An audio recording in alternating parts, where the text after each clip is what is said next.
এদিকে বঙ্গাইগাঁওয়ে সাইবার অপরাধীদের বিরুদ্ধে বড়সড় অভিযান চালিয়ে 3 জনকে গ্রেফতার করল পুলিশ।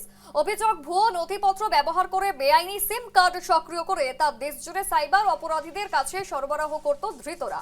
শহরের বিভিন্ন সিম বিক্রয় কেন্দ্রে অভিযান চালিয়ে তাদের গ্রেফতার করা হয়। সাংবাদিক বৈঠকে বঙ্গাইগাঁওয়ের এসএসপি নোমল মাহাত্তা জানান, সাইবার অপরাধের বিরুদ্ধে কড়া পদক্ষেপ নেওয়া হবে। চক্রের বাকি সদস্যদের খোঁজে তল্লাশি চলছে।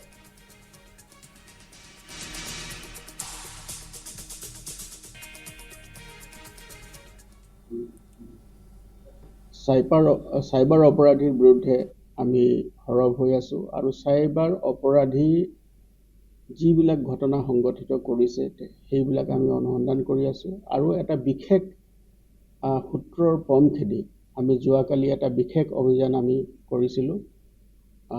Additional S P crime Jayanta বৰুৱাৰ নেতৃত্বত এই অভিযানটো চলিছিলে আৰু এই অভিযান কালত আমি 3 জনকৈ ব্যক্তি চাইবাৰ অপৰাধীক গ্ৰেপ্তাৰ কৰিবলৈ সক্ষম হ'লোঁ। আমাৰ বঙাইগাঁও নগৰৰ বিভিন্ন অঞ্চলত তেওঁলোকে সৰু সৰু এনেকুৱা সিম বিক্ৰী কেন্দ্ৰ তেওঁলোকে খুলি আৰু সেই বিক্ৰী কেন্দ্ৰবিলাকত তেওঁলোকে বিভিন্ন সিম কাৰ্ডৰ তেওঁলোকে বেহা চলাইছে আৰু এই সিম কাৰ্ডবিলাক ভাৰতবৰ্ষৰ বিভিন্ন প্ৰদেশত অপৰাধমূলক কাৰ্যত এইবিলাক ব্যৱহাৰ হৈছে।